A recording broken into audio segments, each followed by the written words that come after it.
everyone. Welcome to Meadowlarkers 33 with Amin El Hassan. And we are joined today by Chris Wittyngham. He is subbing in for Howard Bryant, who, as we mentioned just off air, will be sad to miss number 33. Because, I mean, we all think of Larry Bird when we hear the number 33. So Howard's missing out, Chris.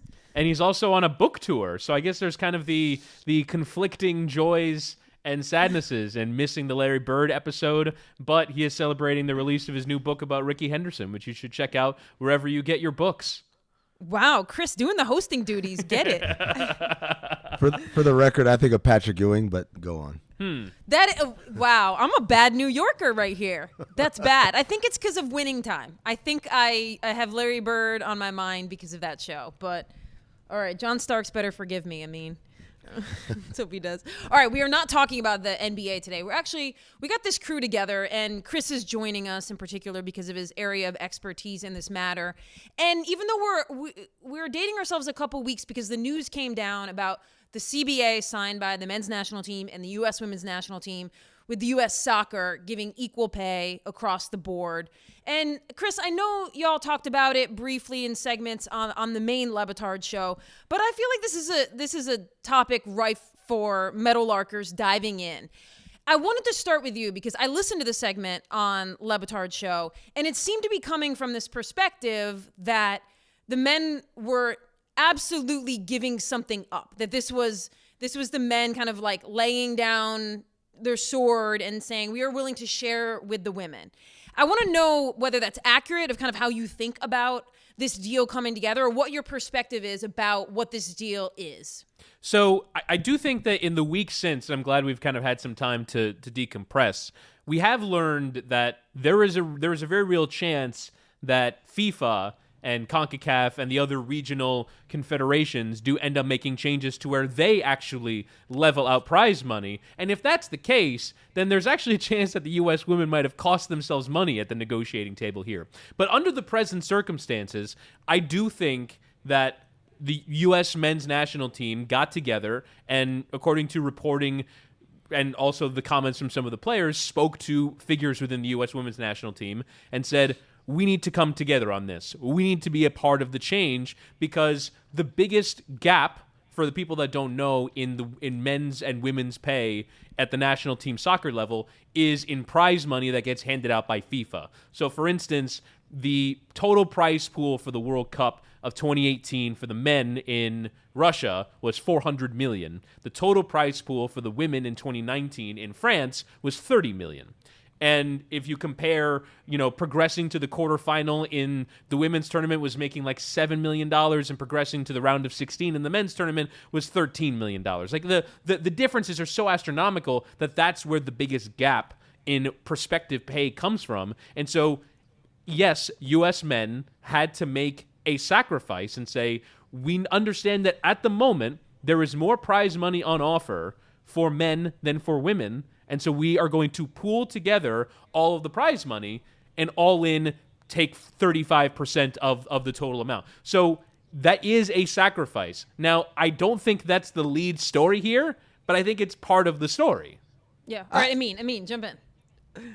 In theory, yes, they made a sacrifice. But what's happened, because the men's national team has not been as successful and competitive as the women's national team over the last 5 years or so, is that the women have actually out-earned the men.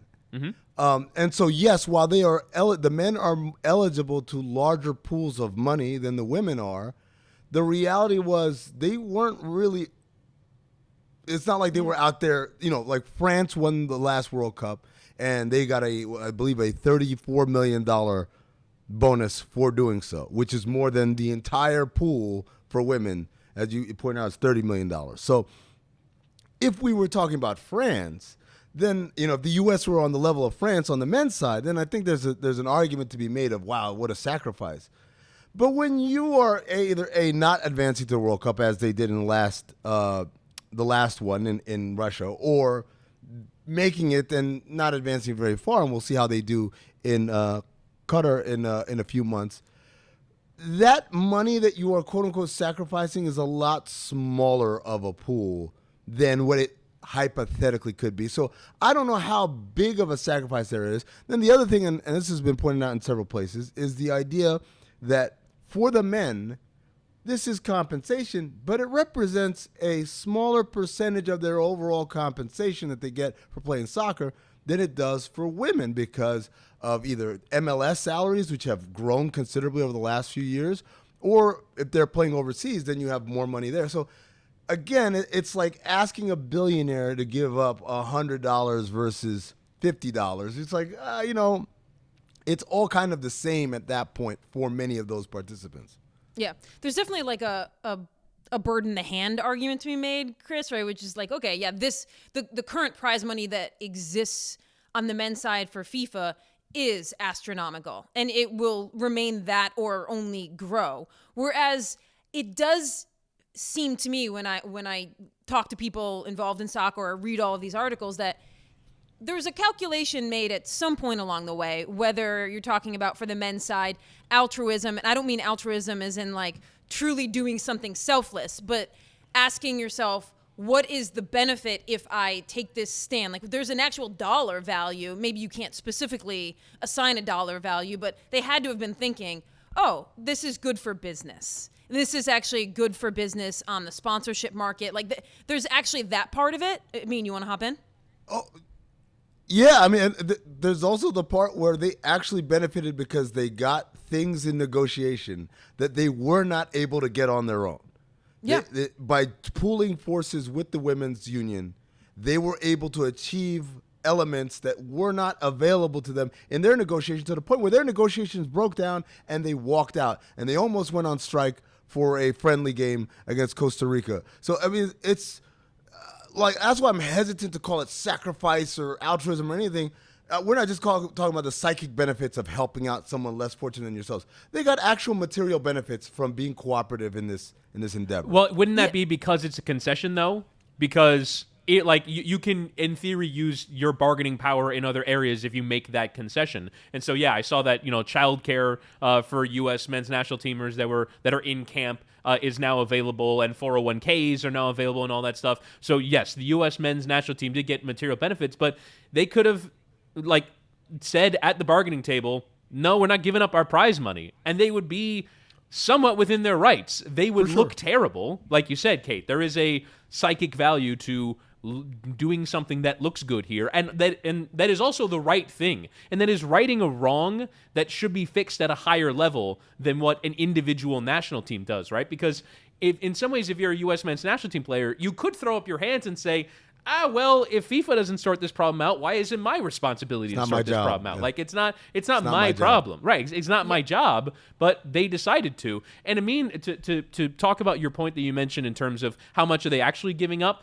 I think in some ways the fact that there is a real disparity in the on-field results between the U.S. men and the U.S. women, unlike the French national teams, which are on roughly equal pegging in terms of what they achieve, I think in some ways underscores the galling disparity even more. That if the U.S., who in every World Cup that they've entered except for 2006, since 2002 they've at least reached the round of 16, that would be so much more prize money than the U.S. women winning it all.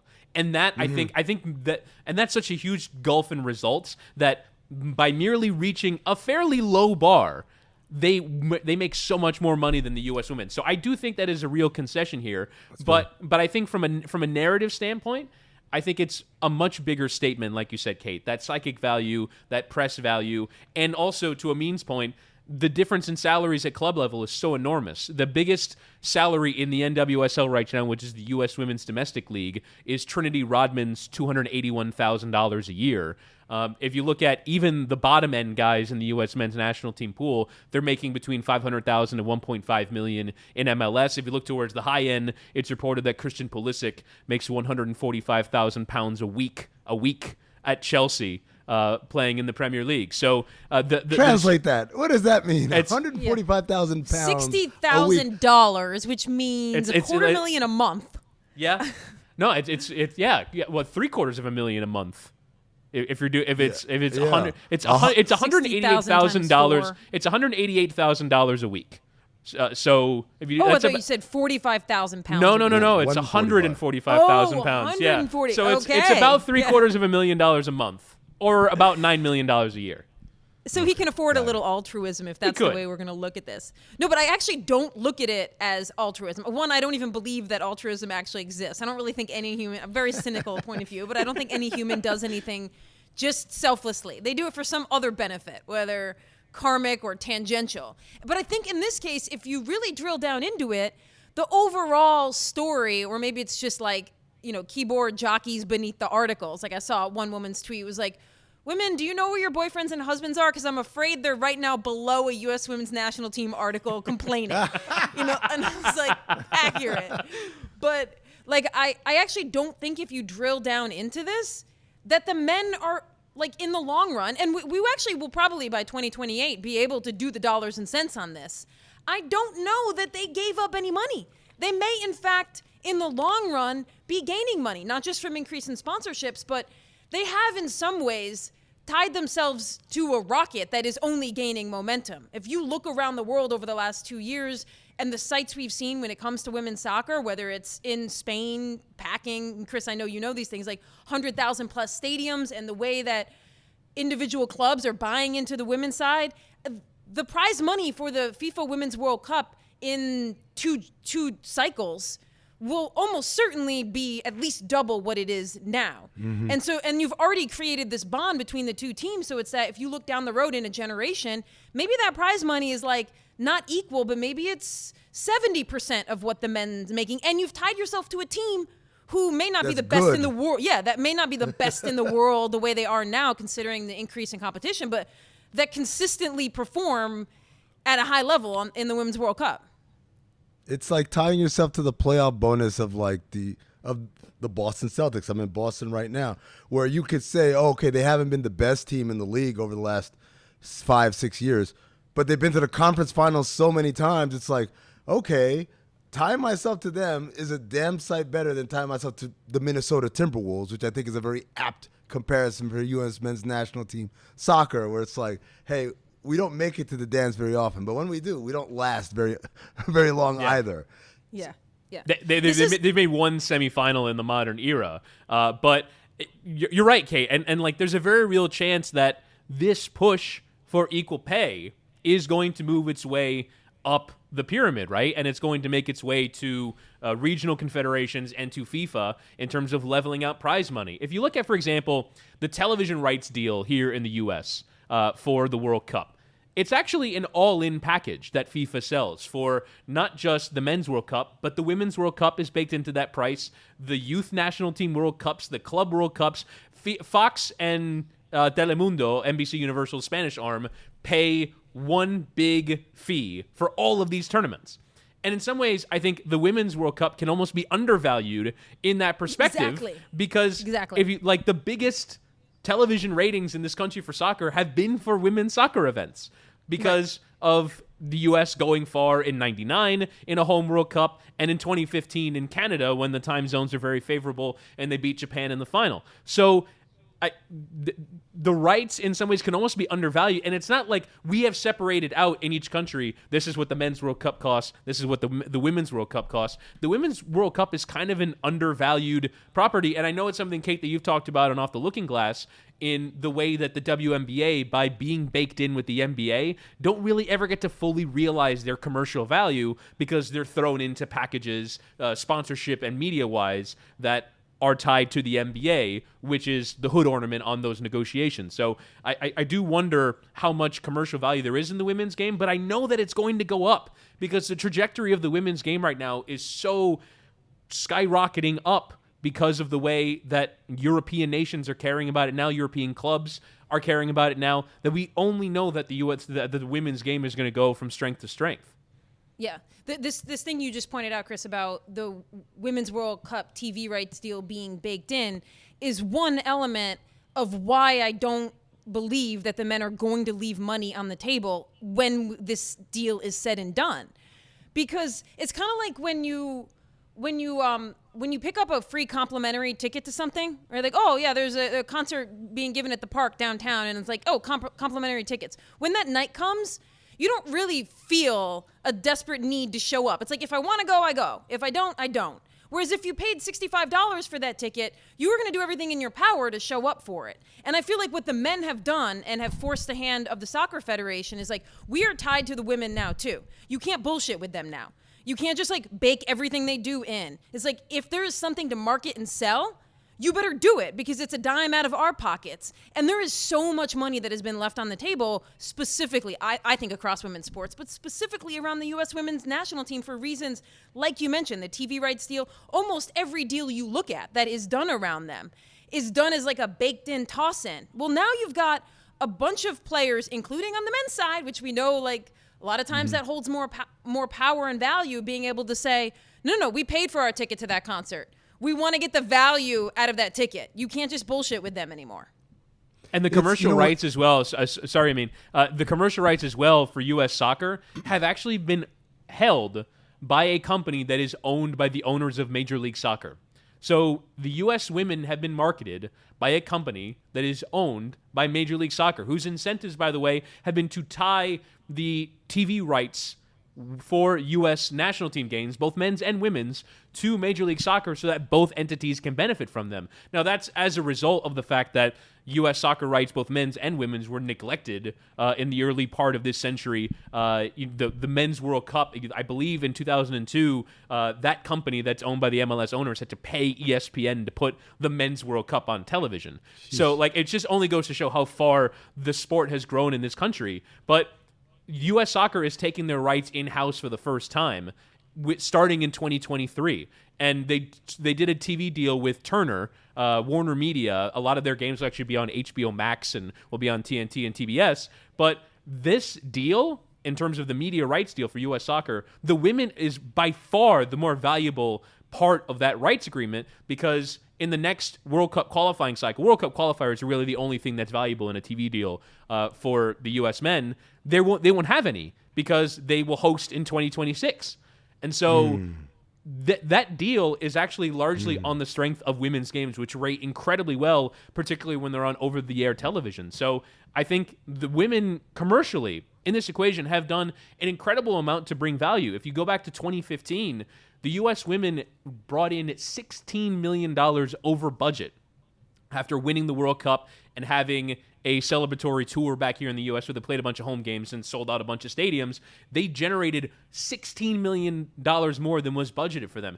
It has been a consistently undervalued asset, and the way that the commercial rights are executed here in this country. I want to go back to something interesting about the way that some of this pay equality is made whole is by taking the money from the bonuses that the men earn and kind of redistributing them, combining them, pulling them with the women's, and then redistributing them. And it reminded me of during the lockout, during the pandemic, when all these games were canceled and we had these stories of hourly workers, part-time workers, arena workers who were counting on X amount of home games to work in order to feed their families. And the owners of those teams, who billionaires, said, yeah, no games, I'm not going to pay you. And so we got stories like Kevin Love and I believe Drew Holiday. These guys would go out of pocket and they would pay for the salaries of all the people who were, made unwhole by this awful pandemic. And we all stood up and applauded them. Wow, what a stand-up thing to do. And I remember asking, why aren't the billionaires doing this? Why are we applauding millionaires who are paid their millions by billionaires for doing something that is not their responsibility? It's nice that they did it. It's not their responsibility. It's a responsibility of the people higher up. And so in the same vein, while we applaud the men for, doing this maybe a little bit in their benefit, maybe just to be good people or whatever, is it fair to ask why this is how the Federation finds the extra money, right, in the couch? Is by saying, hey, can you do me a favor? Can you give me some of that money I gave you and give it to them? Or is this different because it is a federation and their coffers are not as replenished as a billionaire owner of a professional sports team? Well, Chris, maybe hop in after this because I know you're definitely the soccer expert, but I was reporting a story on what I was calling generational inheritance and looking at the U.S. women's national team as perhaps the only women's sports team in existence that is on the verge of something like generational inheritance. And by that, I mean that in the future, putting on a U.S. women's national team jersey, you will inherit a set of benefits that are that don't exist anywhere else, like a salary level, a travel level. I don't think that you could look at another women's sport, including the WNBA, and say, I feel confident that 20 years from now, it will mean something to put on X jersey. And so I was reporting out this story, and one of the key things, because it was in the middle of like the heated labor dispute, was like this insurmountable ask from the U.S. women's national team, which was equal pay across the board, not just per game that you play like in a friendly, which U.S. soccer could have handled, right, if they had the right leadership who valued the U.S. women's national team, like the current former women's player does, and seems to anyway. But it was, okay, if the FIFA prize money is, like Chris said, $400 million, like we as U.S. soccer cannot guarantee that if you win the Women's World Cup, we have $35 million lying around to make that equal. And it really was only, and I don't know if, Chris, you know the backstory on like whose brainchild it was to say, well, like here is a bridge we could build to gap that. But I think, Amin, to your point of like, who are the billionaires? Like, to me, it's like, it's FIFA. It's, I mean, you go back in history, because I like to do history here on Meadowlarkers, to the unsanctioned Women's World Cups that were incredibly popular in 1970, 71, like in Mexico, you know, run by like an Italian like liquor company paying for the teams to come in. You have 100,000 people in Mexico watching the final between Mexico and Denmark. And FIFA kind of sweeps in and they're like, oh, that's like, we're taking that over. And you don't really see a Women's World Cup until 1991. You see little World Cups in the 80s and they're kind of testing it out. But it's like, look, you invested in women's sports, 100,000 people showed up. And then you didn't see another Women's World Cup for 21 years. Sorry, Kate, you want to hop in? No, I was going to say, you were the one that told me that like women's college sports in this country were separate from the NCAA. Yeah. Until Title IX came around and they're like, well, we'll take that off your hands. Yeah. And it's kind of this repeating theme of when legislation or something comes around, they take control in order to continue to subjugate and oppress. Yes. And so there's like, so Chris, go ahead. And the intention, and like you're talking about the bigger structures, right? U.S. soccer certainly could have done more. We can get to the appalling way that they argued this case in court and the way that cost the U.S. Soccer Federation president his job. But also, I think, like you said, Kate, like this is a bigger thing with FIFA. And I think the institution of this sport, of football, of soccer, if you think about, for example, the birthplace of the game in England, the sport was illegal to play for women for generations. Illegal for women to play. And I think that level of discrimination had a lasting impact, even that lasted even beyond when they did finally reverse that law and made it legal for women to play football.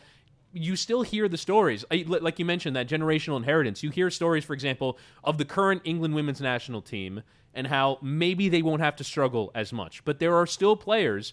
I talked to one on our Chelsea podcast that we used to do where she used to be a bartender and talked about all the different jobs that she had to work in order to make a living playing at a semi-professional level before eventually getting a call from Chelsea so that she could make a living and didn't have to worry about being or having other jobs while also playing soccer.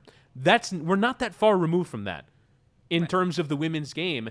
And the idea that this institution, this massively rich institution that has made billions of dollars in the men's game, is only just like 3 years ago really starting to care about the women's game and how quickly they can snap their fingers and have incredibly profitable institutions, good institutions, and they just didn't bother because that was the feeling in the sport. It's astounding.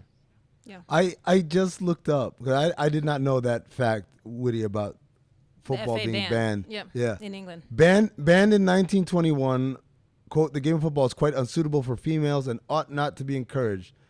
The FA Council lifts the ban in 1971, 50 years? 50 years. Suffragettes in World War II and like the pill and like all of these things happen, and they're like 1970. They're still like, I don't know yet. Right. Not yet. And that's why, like, the broader question when this, like, pay equity came down, the broader thought I had was, like, the perspective being that the men are the men are altruistically, I'm coming back to that word, but, like, by the generosity of their own hearts, sharing what's rightfully theirs with the women. And I'm like everything in the world, how do you think you got so rich? How do you think you got so big? Do you think it's possible that it was on the backs of things like that? I mean, I'm not saying that women's sports has ever or will ever be like as big as men's sports. Some of that is history. Some of that, that's a separate podcast we could argue. But I'm saying you have actually banned women from playing for generation after generation. At every turn, you have shut women out, whether it's the NCAA taking over the AIAW and limiting the resources given. You do not have a $400 million prize pool based on merit alone. You don't. And I'm not saying that means you have to share it. That's not the way the world works. But at least offering the perspective that you do not have this because you are just superior. There are also a lot of literally legislative issues that have come into play that have banned women from having even a small piece of the pie. You guys ready for this conversation to get messy? Please. So far, it's been pretty clean. Witty as a great producer, sent a bunch of kind of background articles and stuff for us to peruse.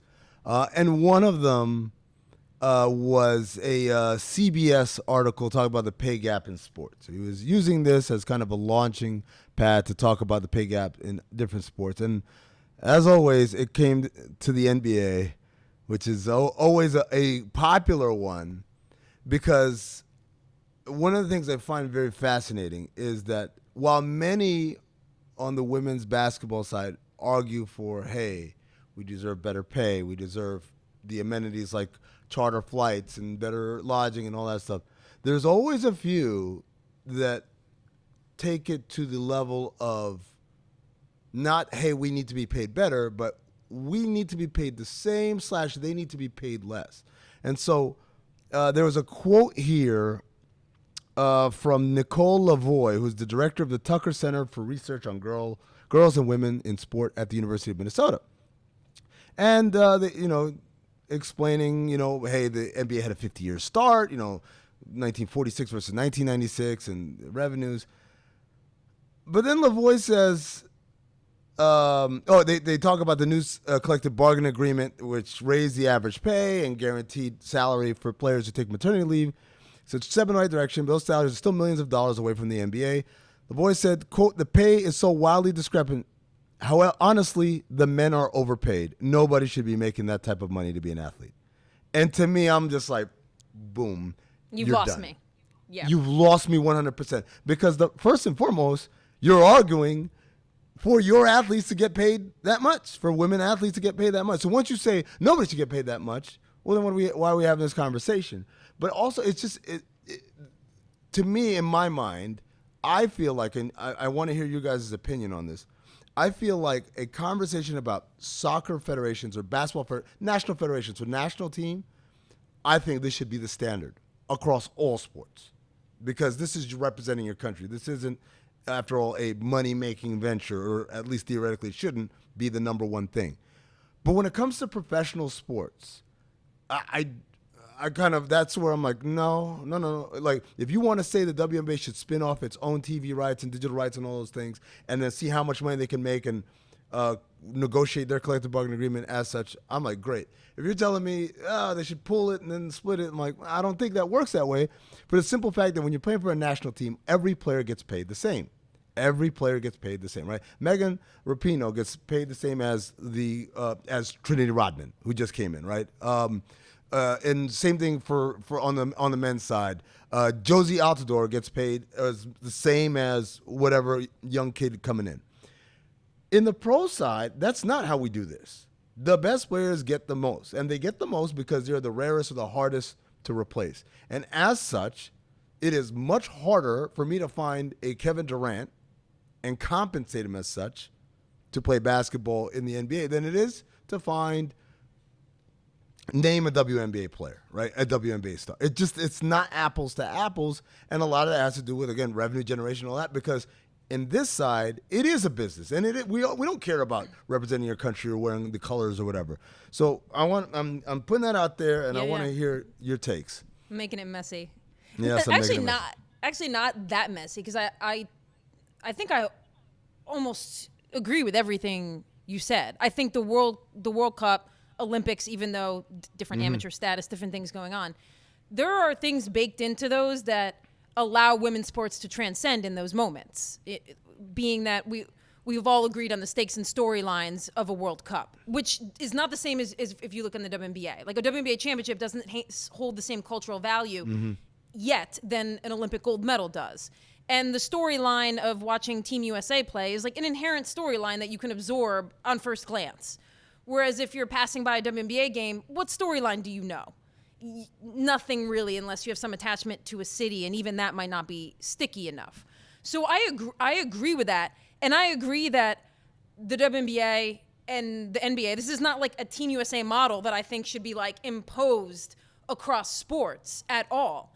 I think the main issue I have when we look at professional sports is that the baseline assumption, two things actually. The baseline assumption people have that the reason women get paid so far less is because they're quote unquote so far inferior. And there's no introspection given to, do you look at the structure of how we sell things? Do we look at the marketing teams that are paid to sell this thing? Do we look at the in-game infrastructure? Like, none of those things can even hold a candle to what the NBA has. And so it's like even giving the WNBA or like whatever model you want to like place that on a fair shot to make what they are worth, to make what the market can actually bear if you remove the poison from their water. Because that's the thing women's sports has that like even a men's sport that we may not talk as much about, right? Like the NHL. The NHL doesn't have poison continually being put into its water. Like Jess Smetana, who our listeners will know, she texted me like a reel that was sent to her, and it was like a viral reel on TikTok. And it was this dude on the street going up to random people and being like, I could give you a WNBA ticket or a can of Spam. And then the guy being like, I'll take the Spam. And it's like, why are we doing that? Like, that is just misogyny repackaged and redistributed. Like, you don't need to watch the WNBA, but do I need to see that meme in whatever form it's taking? You have to actively. Yeah, so it's like before we can even get to like neutral on women's sports, it's like just continually putting poison in the water. Like, I don't need you to watch it. Just get the fuck out of the way kind of vibe. But I agree with you that I don't think that this is like a model that can be replicated. I don't know where you stand, or Amin, sorry.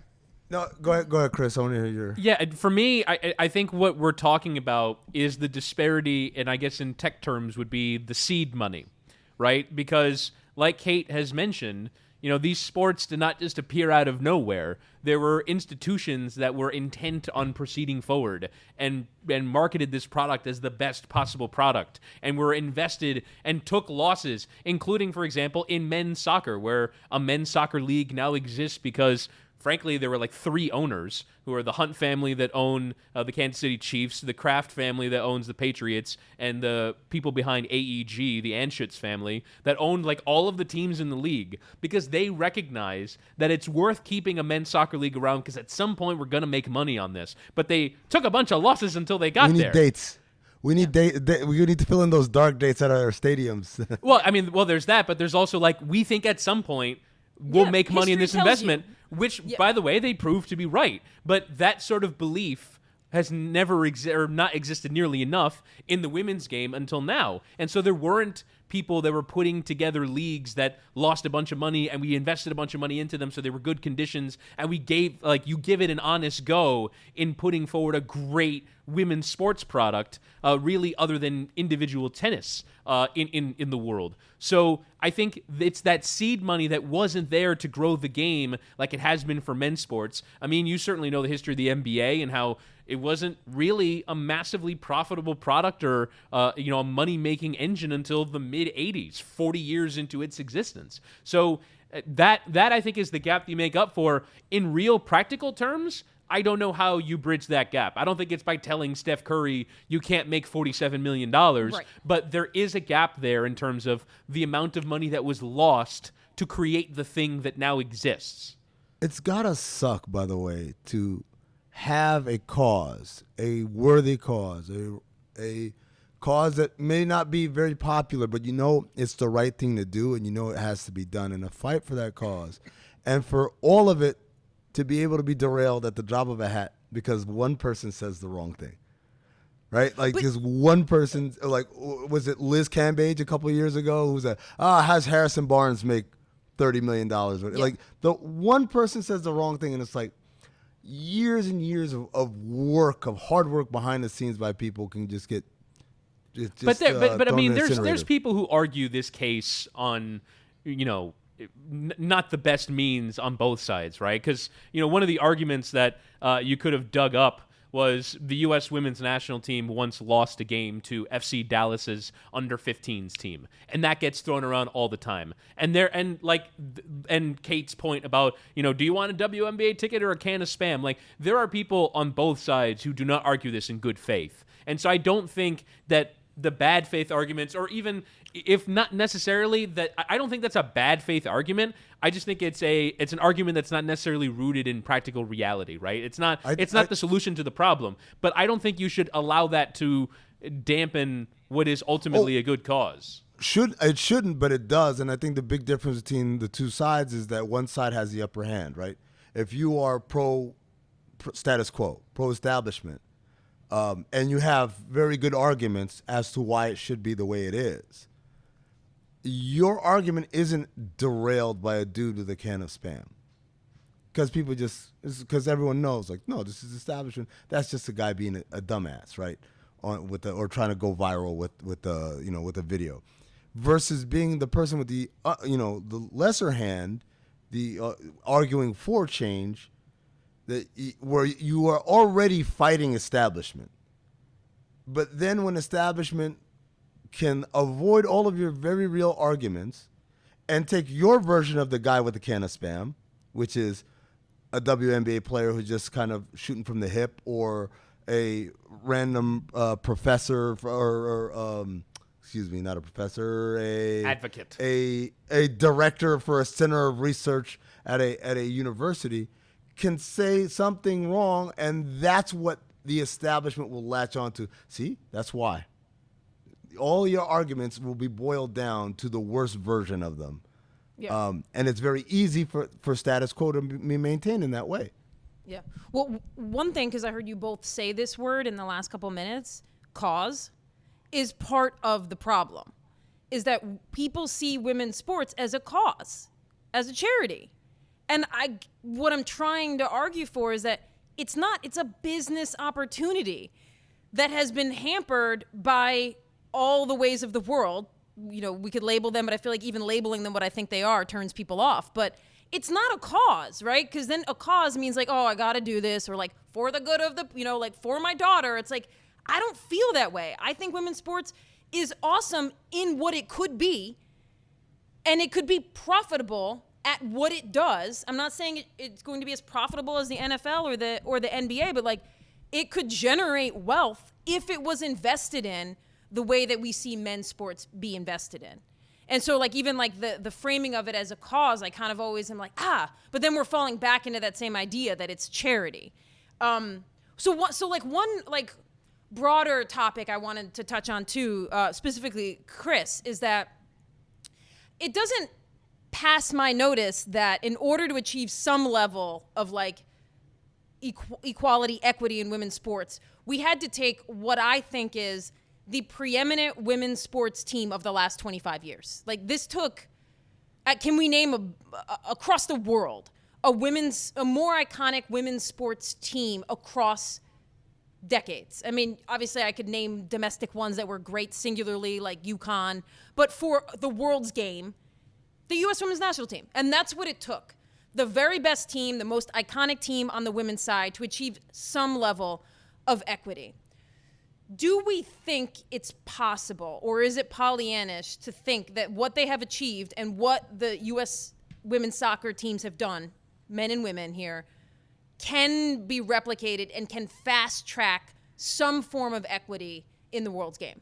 Absolutely. And I think the evidence of that is that the U.S. women have led the way on so many other forms of equality in the women's game. And I think already we're starting to see messages like this. There is a CBA negotiation in Canada between their men's and women's national teams that is seeing the men argue on behalf, included in their list of demands, is something resembling the model that the U.S. men and the U.S. women pioneered here. So already we're starting to see that, albeit that's a case where, Canada won Olympic gold and Canada men are qualifying for the World Cup for the first time since 1986. There's an even greater disparity in on-field results there. But I think the U.S. women have time after time created the change in this sport. So in 91, it was winning the first World Cup and getting some attention. In 99, it was winning a home World Cup and generating a TV audience of 30 million and a memorable moment, beating China on penalties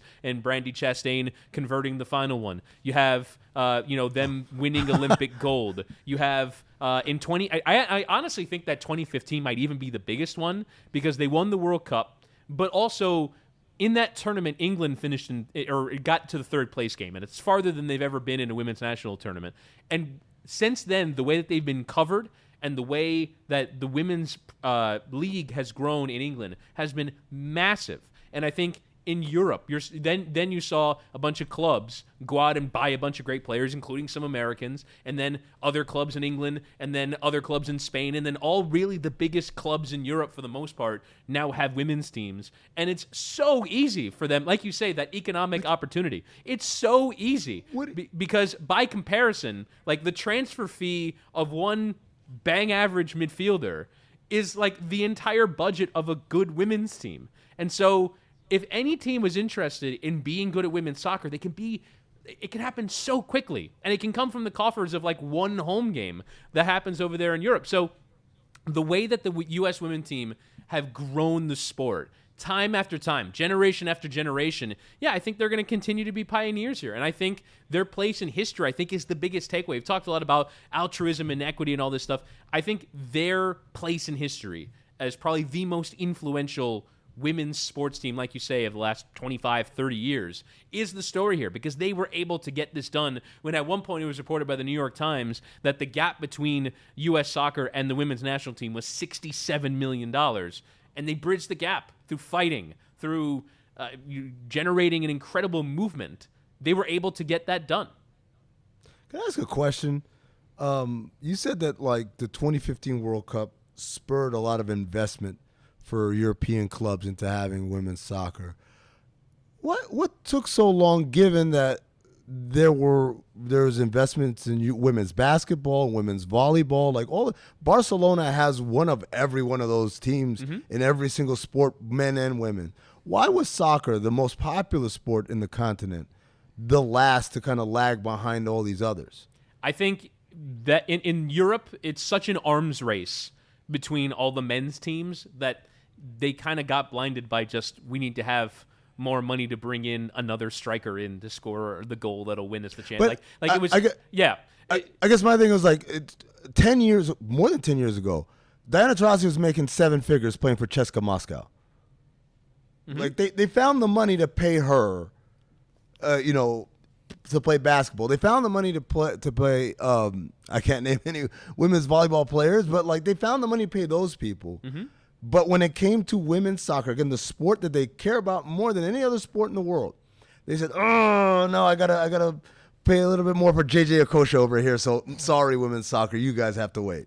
It's astounding, really, and I don't really have a good answer other than these clubs just didn't prioritize it. I think to Kate's case, they didn't see the value that is so obviously there now. It's so dumb in retrospect. Like, Barcelona have an unbelievable women's team. Their women's team represents Barcelona better than their men's team does right now in terms of the quality of their soccer. They just lost the Champions League final. Although the team that they lost to, I think, is worth noting here. Olympique Lyon, who are based in France, are the only team, and I heard someone say this recently, that is an actual equal club. Because, yes, Chelsea has spent a bunch of money on their women's team, and Arsenal has, and Manchester City has, and Juventus has, and Bayern Munich has, and Wolfsburg has, and a bunch of big European clubs have.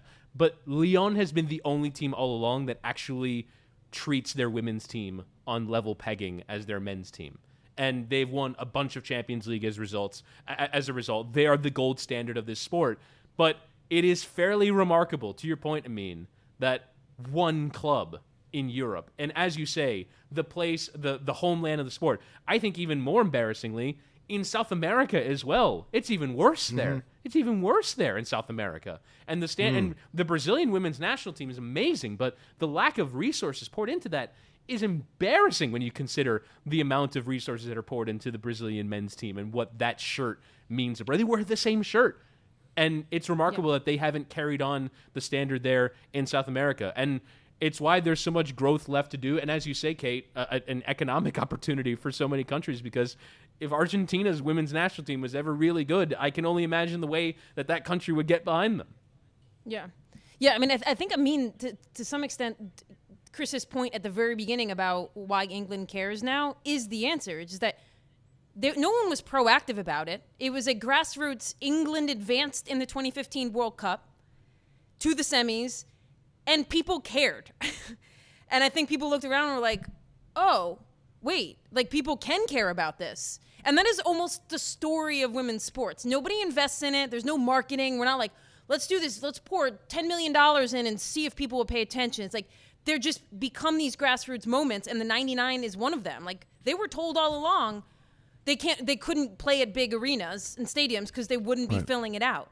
And it's like you see these moments where like just through chemistry, alchemy, whatever you want to say, like moments are created that aren't invested in. They just sort of happen, and then people look around and they're like, should we do something with this? And usually the answer is the moment passes. But it feels like the last couple of years, the answer is, yeah, maybe we actually should do something with these moments. Maybe we could turn a buck on this, because that's ultimately what is going to make women's sports work, is if they become profitable. But you have to invest to make that happen. And it's so easy, and it's so easy too for European teams because they have the infrastructure already. Even in the United States, the NWSL is still a league that's a little bit on rocky footing. There's, some clubs have come and gone, and the pay structure is not what it should be, but that's not the case in Europe. Because of the nature of dual branding teams, where Chelsea play as Chelsea, whether it's men or women, they're referred to as Chelsea. And that brand is incredibly strong. The infrastructure of their training ground is there, and of their stadiums are there. It's all there. It's just waiting for someone to pour some money into it. Like, it was so easy for them to flip a switch in a way it's that, all turnkey. that it doesn't exist here. Yep. It's all turnkey. That's the part exactly. I didn't get. It's not so like easy. It's so there. Like they could have one club could have imported the entire U.S. women's national team and just been the U.S. women's national team club. It would have been so easy. Like relative to paying for, Diego Costa to come to Chelsea for £50 million. Do we think this model is applicable to different sports? Is this a soccer thing? I know you said the Canadian Soccer Federation. Or soccer men's and women's national teams have discussed implementing parts of this. Can this be applied to USA basketball? Can it be applied to USA track and field? It doesn't, to me, the way I look at it is it doesn't feel like it feels like a model that can be applied within soccer across national teams. I don't think there's another event that you could compare to the World Cup. But I do see opportunity for spillover, like we've kind of been pointing toward the whole time, which is if we look 20 years from now and the FIFA prize money for the women's game is, something like 50 to 70% of what it is on the men's side, well, then you've got more eyeballs, you've got higher TV ratings, you have athletes who look like icons now instead of charity cases, who are living that lifestyle that people like to look toward to their professional athletes to make it aspirational. All that spills over to the domestic leagues in various countries, which then if they get elevated, elevates the FIFA prize money. And it sort of spills into itself, which to me feels like the legacy of this deal. And from that, you would think maybe that spillover spills into like how the WNBA approaches they get ideas from what the U.S. women's national team has done to apply as it applies within their little world. That's sort of I see as like the long-term ramifications of what's happened. To me, the one that appears most obvious in this country would be in women's sports at the collegiate level. We're in the middle of the Women's College World Series, and I was looking at the television ratings for some of those games, and every game gets like 1 million viewers on ABC. And it's remarkable how undervalued, and like I've heard that the most undervalued television package is the NCAA championships that are not sold separately, like the college football and the college basketball tournaments that are sold separately. Everything else kind of gets chucked into one package and gets sold to ESPN for massive undermarket, because you're not going one by one and realizing, oh, the softball tournament is really popular and the baseball tournament is really popular, and on and on and on. And I think, in this country, the biggest sporting institutions at the non-national team level are colleges. And so in NIL era, I think all along for me, the paying of players at college level, I think stood to benefit women's sports so massively, because once a softball player leaves college, there isn't, unfortunately, a domestic league that is strong enough economically to support livable salaries. So I do sort of wonder at the collegiate level if there's sort of those models there to equalize prize money, even if it's not necessarily within that same package, so that that pay can go out more equitably, or the NIL can go out more equitably. I do think that this model has a chance, particularly, Amin, to your point, in sports where it's a double dipping, where playing for a national team is a secondary source of income, in a way that, for example, women's national team players at soccer, they make 3/4 of their money for the most part playing for the national team, in a way that men's players just don't, because it's their second source of income. Chris, Amin, thank you for joining me on Meadowlarkers Larry Bird edition, Patrick Ewing edition. Patrick Ewing.